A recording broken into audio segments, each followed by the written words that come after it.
እና የመንግስት ወታደሮች እንደከበቧቸው ረዳቱ ሲነግረው ኤልቻፖ ሚስቱን ረዳቱን እና ምግብ አብሳዩን አስከትሎ ወደ መታጠቢያ ቤቱ ገባ። በመታጠቢያ ቤቱ ባለው መስታወት ጀርባ ከግንቡ ላይ የምትታይ ትንሽ ቀዳዳ በስክርቢቶ ጫፍ ሲጫኗት የመታጠቢያ ገንዳው ይከፈታል። በገንዳው ትይዩ ወደታች መውረጃ ደረጃና የመሬት ውስጥ መተላለፊያ ተቆፍሯል። ኤልቻፖ እና ተከታዮች በዛ መተላለፊያ አምልጠው ከዋሻው ወጡ። ወታደሮቹ መታጠቢያ ቤት ሲገቡ የሆነው ነገር ተገነዘቡ። ያን ጊዜ ደግሞ ኤልቻፖ ርቆ ሄዷል። ወታደሮቹ የሆነውን ለአለቆቻቸው ሲያስተላልፉ ኤልቻፖ ሊሄድበት ይችላል ያሏቸው መንገዶች በሙሉ ተቆጣጠሯቸው። ኤልቻፖ ከዋሻው እንደወጣ በተዘጋጀለት መኪና ሊጠረጠር አይችልም ወዳለው የቱሪስቶች መናኸሪያ በሆነው የባህር ዳርቻ መዝናኛ ሄዶ ማይማር ሆቴል አልጋ ያዘ። ኤልቻፖ ያ ቦታ የማይጠረጠር መሰለው እንጂ የመገናኛ መስመሩ መጠለፉን አልጠረጠረም። ማንኛውም የድምጽ ግንኙነት ለጸጥታ ክፍሉ ስለሚደርስ ያለበትን ቦታ ማወቅ አላስቸገራቸውም። የተከታታዩ ጥምር ኮሚቴ ከረዳቶቹ ጋር ግንኙነት ሲጀምር ያለበት ቦታ አወቁት። ማይማር ሆቴል የአልጋ ክፍል ቁጥር 401 በርግደው ገቡ። ይደርሱብኛል ብሎ ያልጠረጠረው ኤልቻፖ ከሚስቱ ጋር እየተዝናና ነበር። ወታደሮቹም ሰብረው ሲገቡ ሚስቱን አልጋ ላይ፣ ኤልቻፖ ደግሞ በመታጠቢያ ክፍል በሩ ስር ራቆታቸውን አገኟቸው። ከ13 ዓመታት ፍለጋ በኋላ ኤልቻፖ ተያዘ። የግንኙነት ኔትወርኩ አሳልፎ በሰጠበት ባልደረባው ምክንያት በቁጥጥር ስር ውሎ አልቲፒኖ እስር ቤት ተወረወረ። የሜክሲኮ መንግስት በእፎይታ መንፈስ ኤልቻፖን አገኘ ነው የሚል መግለጫ ሰጠ። አሜሪካም እፎይ አለች። አልቲፒኖ እስር ቤት በሜክሲኮ ከፍተኛ ጥበቃ የሚደረግበት እስር ቤት ነው። ከከተማ ራቅ ብሎ አውላላ ሜዳ በሆነ እርሻ ላይ በኮንክሪት እጥፍ ግንብና የብረት አጥር የታጠረ ነው። ጥበቃዎቹ በጉቦ እንዳይደለሉ ተብሎ በከፍተኛ ደሞዝ የቀጠሩ ጠባቂዎች ሌት ተቀን ይቆጣጠራሉ።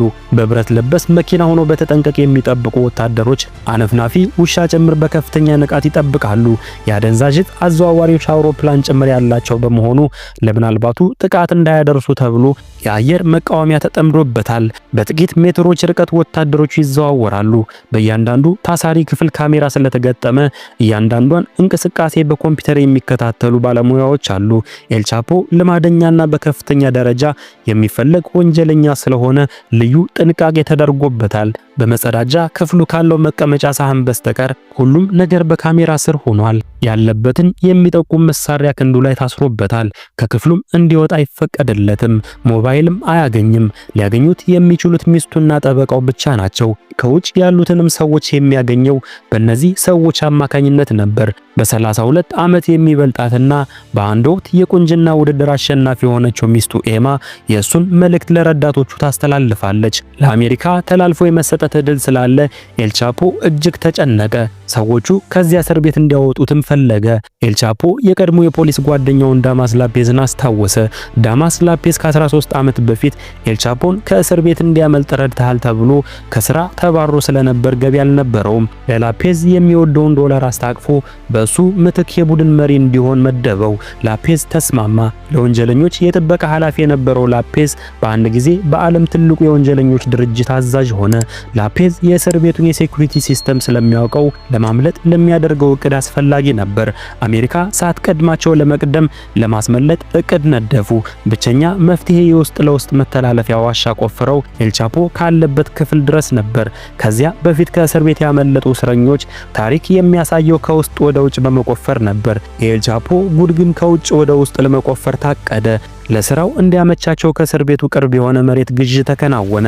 በማይጠረጠር ሰው ስም ከገበሬ የገዙት መሬት ላይ ግንባታ ያላለቀ ቤት አለ። ከሰው ዓይን ለመከለል በቤቱ ውስጥ ቁፋሮ ተጀመረ። መተላለፊያው ወደ ውስጥ 10 ሜትር ተቆፍሮ በ1.5 ኪሎ ሜትር ርዝመት እስከ ኤልቻፖ ክፍል ይደርሳል። በውስጥ መተላለፊያው ቁፋሮ የተካኑ መሐንዲሶች ስራውን አጣደፉት። ግን አንድ ችግር ተደነቀረ። ኤልቻፖ የታሰረበት ክፍል በመሬት ውስጥ ሆኖ እንዴት ማወቅ ይቻላል? ክፍሉ እንኳን ቢታወቅ ከካሜራ እይታ ነፃ የሆነችውን ትክክለኛ ቦታ ካልታወቀች ሊጋለጥ ይችላል እና ስጋት ገባቸው። የዚህን መፍትሄ ኤልቻፖ አገኘው። የቦታ መጠቆሚያ ጂፒኤስ አስርገው እንዲያስገቡለት እና በዚያ መለየት እንደሚቻል ነገራቸው። መፍትሄውን በደስታ ተቀበሉት። ግን የጂፒኤስ መሳሪያውን እንዴት ይገባል? ጥብቅ የሆነ ፍተሻና ጉቦ የማይቀበሉ ጥበቃዎች ያሉበት እስር ቤት ነው። ታዲያ ኤልቻፖ ለዚህም ፈጣን አእምሮን ተጠቀመበት። የጂፒኤስ መሳሪያው በትንሽ ሆኖ በሰዓት ውስጥ እንዲገጠም ጠቆማቸው። ሰዓቱን በግልጽ ለማስገባት አዳጋች አይሆንም። ጂፒኤስ የተገጠመለትን ሰዓት ሚስቱ በግልጽ ሰጠችው። ሰዓቱ የመጸዳጃ ሳህን ባለበት ቦታ ላይ ተቀመጠ። ያቺ ቦታ የተመረጠችው ከካሜራ እይታ ነፃ ስለነበረች ነው። ቁፋሮ በፍጥነት ተጀመረ። አፈሩ በጎታች ጋር እየተጫነ ወደ ፍርስራሿ ቤት ውስጥ ይደፋል። አስፈላጊ መሳሪያዎች ሳይታዩ ይገባሉ። ኤልቻፖ ተላልፎ የመሰጠቱ ጉዳይ ክፉኛ ስላሳሰበው ምነው ዘገያችሁ እያለ ይወተውታል። ስለዚህ በተቻለ ፍጥነት ቁፋሮ ተጠናቀቀ። በመሬት ውስጥ መተላለፊያው የአየር ማስገቢያ መብራት ጄኔሬተር ካስፈለገ ተብሎ ሞተር ሳይክል ጭምር ተዘጋጅቷል። ሐምሌ 10 ቀን 2007 ዓመተ ምህረት ደረሰ። ያን ዕለት ኤልቻፖ በክፍሉ ውስጥ ሲንቀሳቀስ በካሜራ ታይቷል። ተረጋግቶ ወደ መጸዳጃው ቦታ ሲሄድም አይተውታል፣ ግን አልተመለሰም። 20 ደቂቃ ሲቆይባቸው ጠባቂዎች ገብተው አዩት። ኤልቻፖ የለም። ደነገጡ። የበለጠ የደነገጡት የመጸዳጃ ሳህኑን ሲያነሱት የመሬት ውስጥ መተላለፊያ ዋሻ ሲያዩ ነው። ኤልቻፖ በድጋሚ አመለጠ። ለሁለተኛ ጊዜ በታሰረ በአምስተኛ ወሩ ባልተጠረጠረ እና ከዚያ በፊት ባልተደረገ ዘዴ የታሰረበት አመለጠ። የወይን ቤቱ ሳይረን ጮኸ። ጠባቂዎች ተሯሯጡ። መኪኖች ተፈተለኩ። ውሾች ተለቀቁ። ግን ምንም ውጤት አልነበረውም። ኤልቻፖ በዚያ ሰዓት ከዋሻው ወጥቶ በቀረበለት መኪና ወደሚሄድበት ቦታ ሄዶ ተሰውሯል። የሜክሲኮ መንግስት ክፉኛ ደነገጠ። ከወራት በፊት ወንጀለኛውን ይዘነዋል፣ ከመንግስት እጅ የሚያመልጥ የለም እያሉ ለህዝባቸው እንዳልፎከሩ ሁሉ ማምለጡ ሲሰማ ተሸማቀቁ። አሜሪካ ገንዘብና የሰው ኃይል መድባ ያሳሰረችው ጠላቷ በማምለጡ ተበሳጨች። አሳልፋችሁ ብትሰጡኝ ኑሮ ይሄ ሁሉ አይደርስም ነበር እያለች የሜክሲኮን መንግስት ወቀሰች። እንደ ኤልቻፖ ያሉ ጉልቤ ወንጀለኞች ሲያመልጡ የበቀል እርምጃ ይወስዳሉ ስለሚባል ብዙዎችን ኃላፊዎች ያስጨንቃል። ስለዚህ የመንግስቱ መሪዎችና የፍትህ ኃላፊዎች ሁሉ ተደናገጡ። የኤልቻፖ ማምለጥ የእርሱን የማይደፈርና የማይገረሰስ ጉልበትና አቅም ማሳያ ሆነ። ከዚያ በፊት 2 ጊዜ በከፍተኛ ጥንቃቄ በሚጠበቅ እስር ቤት ታስሮ ያመለጠ መኖሩ አይታወቅም እና ኤልቻፖ ተአምረኛ ሆኖ ታየ። የሜክሲኮን መንግስት ግን በእጅጉ አሳነሰው። በሚቀጥሉት 5 ወራት ኤልቻፖ የት እንደሆነ አየሁ የሚል ጠፋ። አሜሪካ ለጠቆመኝ 3.5 ሚሊዮን ዶላር እሰጣለሁ ብትልም ሁሉም ጎመን በጤና ብሎ ዝም አለ። አሜሪካ ዘመናዊና ረቂቅ ቴክኖሎጂ ተጠቅማ ኤልቻፖ ያለበትን ለማወቅ ጥረቷን ቀጥላለች። ከሜክሲኮ የደህንነት ሰዎች ጋር ሆነው መደበቂያዎቹ ይሆናሉ ያሏቸው ቦታዎች በሙሉ በአይነ ቁራኛ ይከታተላሉ። የኮሙኒኬሽን መሳሪያዎቻቸው በሚጠረጠሩበት ቦታ ጠመዱ። አንድ ቀን ያልተለመደ ድምጽ ተጠለፈ። አያታችሁ እና ክስታችሁ ስለሚመጡ ተዘጋጁ የሚል መልእክት ነበረበት። የመረጃ ተንታኞቹ አያት የተባለው ኤልቻፖ ሊሆን ይችላል ብለው ከፍተኛ ጥርጣሬ ያደረባቸው። ስለዚህ በዚያ ቦታ ልዩ ትኩረት ሰጥተው ዙሪያ ገባውን ተከታተሉት። በሶስተኛው ቀን 3 መኪኖች ተከታትለው ወደሚጠረጠረው ቤት ገቡ። ማንነታቸውን ግን መለየት አልተቻለም። ቤት ውስጥ የሰው እንቅስቃሴ አይተዋል፣ ግን ኤልቻፖ መሆኑን ሊያውቁ አልቻሉም። አንደኛው ድምጽ የኤልቻፖ መሆኑን የጠለፈላቸው መሳሪያ ያረጋግጠላቸው።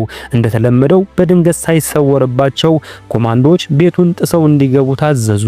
ኮማንዶዎቹ ወደ ቤቱ ሲዘልቁ ታጣቂዎች በተኩስ ተቀበሏቸው። ድብልቅልቅ ያለ ተኩስ ሆነ። 5 ታጣቂዎች ሲገደሉ በከፍተኛ ጥንቃቄ የተሰማሩት ኮማንዶዎች ግን አልተጎዱም። ጠጣሩን እና ጥብቁን የውስጥ በር ቶሎ ለመክፈት አስቸገራቸው። ለ8 ደቂቃ ያክል ታግለው ሰብረው ሲገቡ አንድም ሰው በውስጥ አልነበረም። ኤልቻፖ አምልጧል። ለሶስተኛ ጊዜ አመለጠ። ወታደሮቹ ወደ መታጠቢያ ክፍሉ ሲገቡ በአንደኛው በኩል የውስጥ ለውስጥ መተላለፊያ ዋሻ መኖሩን አዩት። ረዳቱ ወታደሮቹ በሩን እየገነጠሉ እንደሆነ ለኤልቻፖ ሲነገረው በውስጥ መተላለፊያ ገብቶ አምልጦ ኑሯል። ኤልቻፖ የሚገባባቸው ቤቶች ሁሉ የውስጥ ለውስጥ መተላለፊያ ያላቸው ኑሯል። ማምለጡ እንደተሰማ አካባቢው በተጨማሪ ኃይል ተወጠረ። ኤልቻፖ ከረዳቱ ጋር ሆኖ ከዋሻው ወጥቶ ከመንገዱ ደረሰ። የቆመች መኪና አስነስተው አቅጣጫ እና እይታ ለመለወጥ ሌላ መኪና ለመውሰድ ሲዘጋጁ መኪናዋ የተበላሸች ሆነች።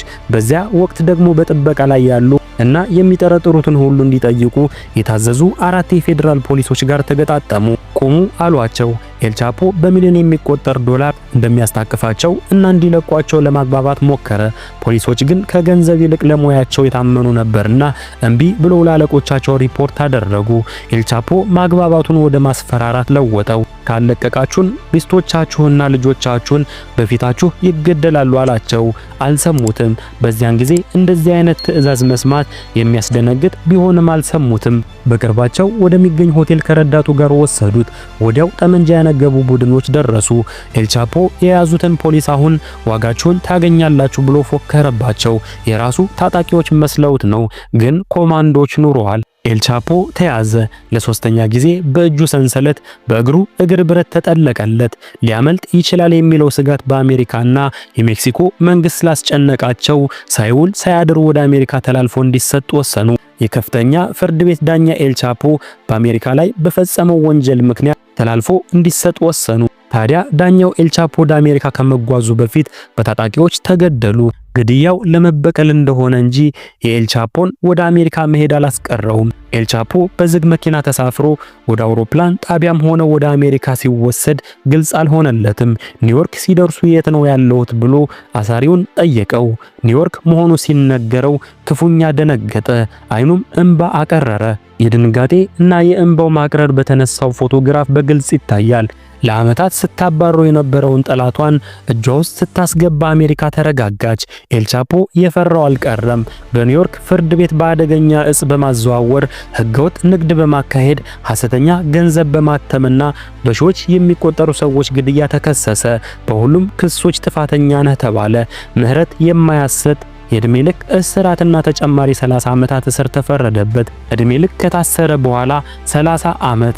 ይህ የአሜሪካ ህግ ነው። ከዛ በኋላ ነው ኤልቻፖ አድማክስ ፍሎረንስ እስር ቤት የተወረወረው። በከፍተኛ ወንጀለኛነት የተፈረደባቸው በጥብቅና አሰቃቂ አያያዝ የሚጠበቀው እዚያ ከመታሰር ገሃነም የተሻለ ነው የሚባልለት እስር ቤት ተወረወረ።